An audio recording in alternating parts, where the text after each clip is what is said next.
নদীর এই পার থেকে ওই পারে যাইয়া পাট ধোয়ার জন্য গেছে নৌকা। ওনার অল্প পাট ছিল, আর যে নৌকা গেছে ওনারও পাট ছিল।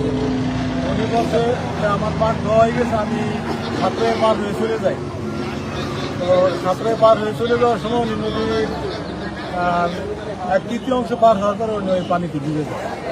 তাৎক্ষণিক ওইখান থেকে লোক আইসে ওনাকে খোঁজাখুঁজি করা হয়েছে, আর পাওয়া যায় না।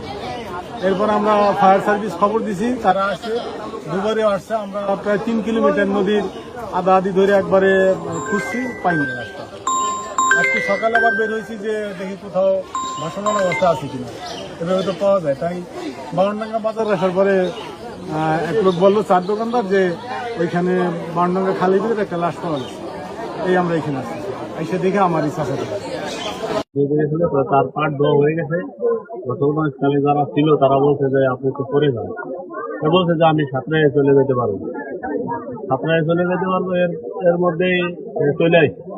তারা মানে কি করছে, পরে তারা এরকম করছে, বলছে যে হ্যাঁ চলে গেছে।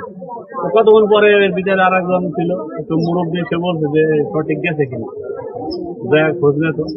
পরে সে আইসে বাড়িতে খোঁজ নিয়েছে, মিঠু ভাই করে। পরে বলে তো সে তো আসে নাই, পাট দিবে। এই আমরা খোঁজাখুঁজি ফরিদপুর থেকে ডুবুরিয়া আসছিল, 7টা পর্যন্ত আমরা খোঁজাখুঁজি করতে পাইনি।